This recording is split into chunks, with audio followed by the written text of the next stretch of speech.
All right, I think we're good. Excellent. Well, hello everybody. We are now in the final hours of Ultraman Live, and I am here with Jeff Gomez and his daughter Evangelia Gomez. How are you guys doing? We're doing okay. It's been quite a week. Yeah, doing great. Never gets old. Fantastic. So, the first question I have for you is that what has been the most rewarding moment for you guys personally throughout this entire week dedicated to Ultraman? We'll start off with you, Jeff. Oh my gosh, there have been so many. Just seeing the characters interact with the children of America at this kind of scale is just overwhelming. It's incredible. But a personal moment was this morning, hanging with Evangelia and myself at the side of the stage, shooting it for Subaraya, and essentially being backstage while the show was going on, and yet being a part of the whole thing. It reminded me of every wonderful moment I'd had with tokusatsu since I was a kid. Evangelia? Yeah, for me, it's being up here. So there's like a whole view of the stage from above. And even though people can't hear it as well, hearing the little kids scream, "Go Ultra Heroes!" at the top of their lungs because they're reading it from the screen is just the sweetest thing in the world, especially for the kids who have never seen Ultraman before and are just immediately falling in love with him right now. That's great. So looking back at these small performances, like at New York Comic Con, then G-Fest, what drove you, your team, and Subaraya Productions to take this big leap into American Dream?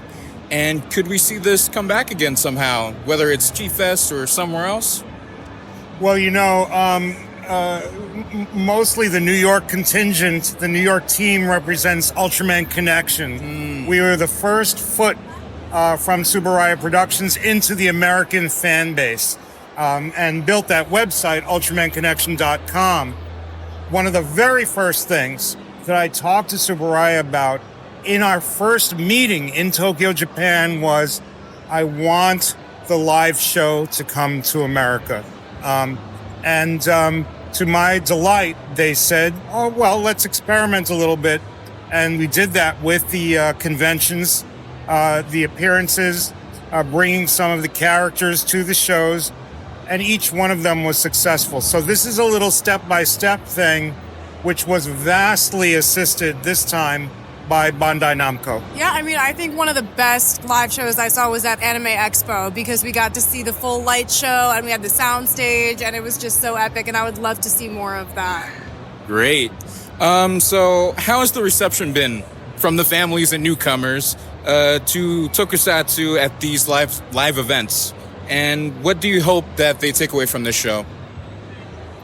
What I really think is that they're seeing something in many ways that they've not really seen before, which is this, the presentation is not pretending that it's actual.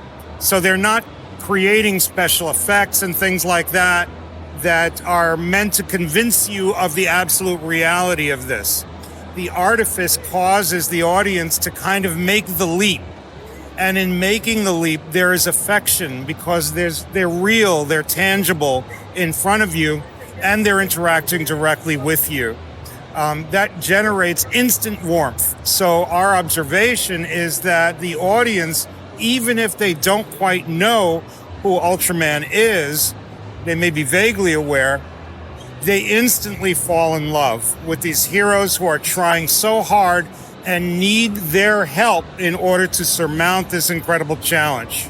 The practical suits, watching them move around and almost dance in their choreography is just entrancing to people. Like, we've seen frat bros who have never heard of Ultraman stop in their tracks and watch the whole show and end it cheering for Ultraman just because it evokes like a childlike whimsy to have to suspend disbelief and immerse yourself in it. I think right now we're fed a lot of content that's trying to like stimulate our dopamine sensors, and so making that leap is a refreshing new thing for a lot of people. So next year, as we head into this huge anniversary, and me being a physical media buff, what can we expect in the terms of media? Wow. There are a few things lined up, which began with the Ultraman 4K Discovery, which I think just came out and which is gorgeous. It's a taste of things to come when it comes to the Ultraman 4K, the entire series, which will be out next year, as well as Ultra 7. I think Mill Creek also has a couple of other really fun plans for Blu-rays coming out that I can't quite talk about yet. Okay. Okay. Definitely. Evangelia reviews the DVDs for Ultraman Connection. Well, that's great. What has been your favorite release so far? I mean, I love the Blu-ray of Ultraman Max. That's been that was such a fun one. It looks great. Yeah, I mean, I love all of them. I mean, I was introduced to Blazar, so I'm really looking forward to that. Great. So you mentioned Ultraman 4K Discovery. What influenced the decision to put out that documentary as some sort of primer to before the full 4K restoration of Ultraman? A lot of progress had been made on the 4K, and we wanted to give people a taste of it. But also, this is indeed, this coming year is the 60th anniversary of the entire franchise. And the thing that 4K Discovery does is it delves into some of the themes, the deeper themes of Ultraman as a kind of story world, as a universe, to talk about what distinguishes Ultraman and makes what he has to say important. So it's really actually kind of touching, 4K Discovery. And from that perspective, there's a little extra footage there that does frame these episodes in the Blu-ray. Where can the public pre-order these, or just order them in general? Sure, it's available on Amazon. All of them will be or have been, and the Mill Creek's new name is Alliance. On their website, you'll be able to find them as well. Okay, great. How do you think Ultraman has succeeded as a transmedia franchise in the U.S.? He's singing my song. That was a Jacob question. You're seeing it right here. This live show is what we call a franchise extension, but it is also in some ways transmedia. We get to see the very first meeting between Ultraman Omega and the original Ultraman and Ultraman Zero. To the audience who loves Ultraman, that is a beautiful addition to the story world. We have tried to take special care to get all of our licensees, including companies like Marvel and Netflix, to understand what this kind of Ultraman multiverse is about, how these components are interconnected. They are, in some way, interconnected to a greater kind of continuum, and to be able to maintain that and push forward with it so that we can get more content across all media platforms in concert is the shining goal for us. What do you have to say? Yeah, I mean, transmedia is all about different ways audiences engage with content. And right now, we can see the audience literally charging up our heroes with their energy and their power. And that's a way that you just can't engage with it when you're at home. You can enjoy it, and it's a very personal, intimate experience. But seeing everybody in a crowd actually giving Ultraman the power that we see in the shows, in the movies, it's like nothing like anything else. Hey. So there's been a lot of fan demand for the live shows to continue. Do you think we might see it expand to new locations for next year? With every fiber of my being, I want to see it proliferate. I would love to see Ultraman show up in major cities across the country and even in Canada if possible. I think that we're going to be taking a good, strong look at the results of the American Dream activation and everything else that happened in New York City. And hopefully the answer will be yes. What's one aspect of the Ultraman universe you think is still underrated or underexplored even after all these years? even after all these years, I love the very, very early history of the Ultras. What happened with the plasma spark? What happened with the great epic cosmic wars that occurred that moved the Ultras from people who were just kind of recovering from a terrible catastrophe to people who became the ambassadors of light across the universe. To me, that's an amazing kind of space opera that's in the deep, deep lore of the Ultraman universe.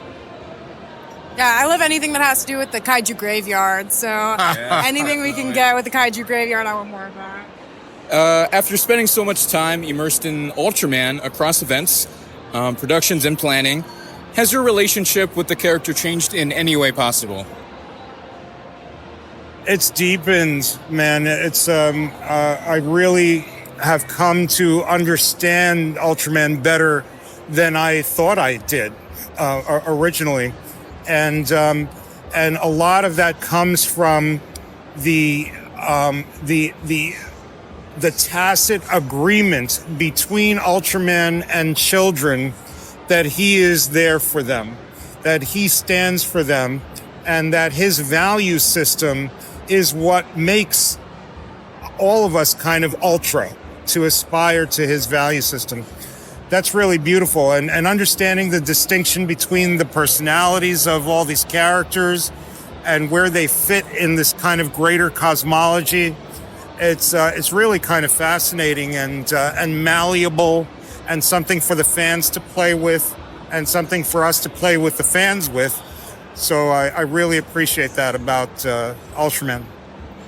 Yeah, I mean, I started as a noob, a total noob. So being part of Ultraman Connection, I've gotten to learn so much about Ultraman. And I think one of my favorite parts that distinguishes Ultraman from other heroes, especially Western heroes, is that you don't have to be bitten by a spider, born on another planet, born into a rich family, and have all this technology. If you are a good person, you can be sought out to become an Ultra. And I think that's so inspirational. Oh, that's perfect. So, after a long schedule and many milestones this week, what's the first thing you two are going to do to unwind after this successful event?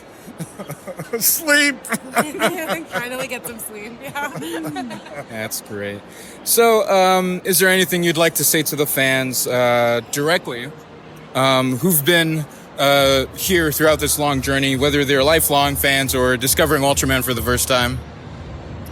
Well, to all the fans of Kaiju United, and to the hardcore fans who've been with us since we first brought Ultraman back to the United States, I say thank you so much for your incredible support. At first, there weren't many of us, but we cared and loved about each and every one of you. And Subaraya sat up and paid attention.